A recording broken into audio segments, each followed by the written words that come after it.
सोलापूर शहरातून एक धक्कादायक बातमी समोर येत आहे। प्रेम प्रकरणातून एका तृतीयपंथीय बांधवांनी गळफास घेऊन आत्महत्या केल्याची घटना समोर आली आहे। प्रकाश कोळी राहणार साईनगर बाळे असे आत्महत्या केलेल्या तृतीयपंथीय बांधवाचे नाव आहे। विशेष म्हणजे गळफास घेण्यापूर्वी त्याने एक व्हिडिओ बनवला, त्यामध्ये त्याने एका व्यक्तीचे नाव घेतले आहे। लग्न करून खोटं प्रेम करत फसवणूक केल्याचे प्रकाश कोळी सांगत आहे। सुजित जमादार याचे नाव या प्रकरणी समोर येत आहे। प्रकाश कोळी आणि सुजित जमादार यांचे गेल्या 8 ते 10 वर्षापासून प्रेम प्रकरण होते, मात्र अचानक सुजित जमादार याचे दुसऱ्या एका मुलीसोबत लग्न जुळवल्याचे प्रकाश कोळी याला समजले। सुजित जमादार याने फसवणूक केल्याचे कळताच प्रकाश कोळी यांनी गळफास घेऊन आत्महत्या केली। या घटनेनंतर सोलापूरच्या सिव्हिल हॉस्पिटलमध्ये तृतीयपंथीय बांधवांनी मोठी गर्दी केली होती। या संदर्भात मयत प्रकाश कोळी याच्या बहिणीने काय माहिती दिली पाहूयात।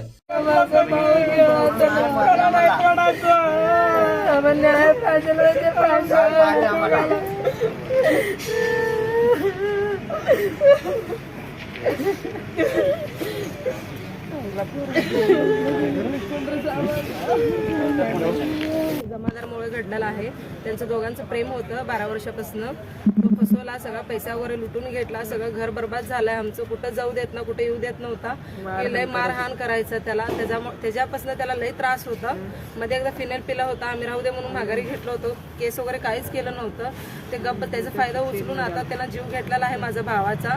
सगळं माझं घर बर्बाद झालेलं असल्यामुळं ते सुधीर जबाबदार आहे की माझ्या भावाला मला न्याय मिळाला पाहिजे। सगळं त्याच्यामुळे माझ्या भावाचा जीव गेलेला आहे। आज सगळं कारण तोच आहे। सगळं त्यानं बर्बाद केलेला आहे। फसवला माझ्या भावाला की तुझ्या संग लग्न करतो म्हणून लग्न सुद्धा केला, मंगळसूत्र वगैरे सगळं घातलं गळ्यात, सगळं झालंय।